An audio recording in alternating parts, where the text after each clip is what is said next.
அந்த 4 வருஷம் அவர் கூட அந்த அசிஸ்டன்ட்னு ஒரு சொன்னார், அது நான் தான். எங்கள் படத்துக்கு அவர் அவ்வளோ சேலரிலாம் 7 லட்சம்லாம் வாங்கவே இல்லை. நட்புக்காகவே பண்ண. ஆமாம். நேற்று யோகி பாபா அண்ணா ஒரு கான்ட்ரவர்சியாக ஒரு நியூஸ் போச்சு.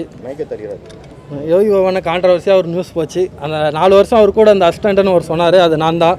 என் பேர் ராஜேஷ். அவர் படம் எனக்காக தான் பண்ணார். அவர் இந்த படம் அந்த படம் எனக்காக தான் வந்து பண்ணார். இன்னொரு மேட்டர், அவரை கான்ட்ரவர்சியாக சொல்கிறாங்க எல்லாம், வரமாட்டார், ஷூட்டுக்கு வரமாட்டார், பேமெண்ட்டு கொடுத்தாலும் வரமாட்டாருன்னு. நான் ஒன்று சொல்கிறேன், அவரை கான்ட்ரவர்சி சிலர் பேர் கான்ட்ரவர்சியாக சொல்லிட்டு இருக்காங்க. எல்லாரும் யோகி பாபனுக்கிட்ட ட்ராவல் ஆகணும்னு நான் சொல்கிறேன். அவர் கூட யார் போனாலும் அவர் காரில் ஏற்றிப்பார். எல்லாரும் போங்க, ஒரு வாரம் அவர் கூட ஜாலியாக டூர் பண்ணுங்கள். அவர் எத்தனை மணிக்கு ஷூட் போகிறாரு, என்ன சாப்பிட்றாரு எல்லாம் நீங்கள் தெரிஞ்சுக்கலாம். நீங்கள் யார் போனாலுமே அவர் வர வேணான்னு சொல்லவே மாட்டார். எல்லாரையும் ஷூட்டிங் கும்பலாக கூப்பிட்டு போவார். நீங்கள் அப்போ பார்த்துங்க, அவர் எவ்வளோ சேலரி வாங்குறன்ற வரையும் சொல்லுவார். எங்கள் படத்துக்கு அவர் அவ்வளோ சேலரிலாம் 7 லட்சம்லாம் வாங்கவே இல்லை. அவர் சாமண்ணன் என்ன சொன்னாரோ அந்த சேலரி தான் அவர் ஓகே சொன்னார். அவர் எதுவும் பார்கிங்குமே எதுவுமே பண்ணல, வந்து பண்ணி கொடுத்தாரு. எந்த ப்ராப்ளமும் இல்லாமல் போச்சு. நட்புக்காகவே பண்ண. ஆமாம், நட்புக்காக பண்ணது. இவரையும் பல வருஷமாக தெரியும் யோகி பாபா அண்ணனுக்கு, சாம் அண்ணனை. என் கூட நான் அவர் கூட ஒர்க் பண்ணுறதுக்கோசரம் ஒரே ரீசனுக்கோசரம் அவர் இந்த படம் வந்தார். பிஸி ஷெடியூலில் வந்து பண்ணி கொடுத்தாரு.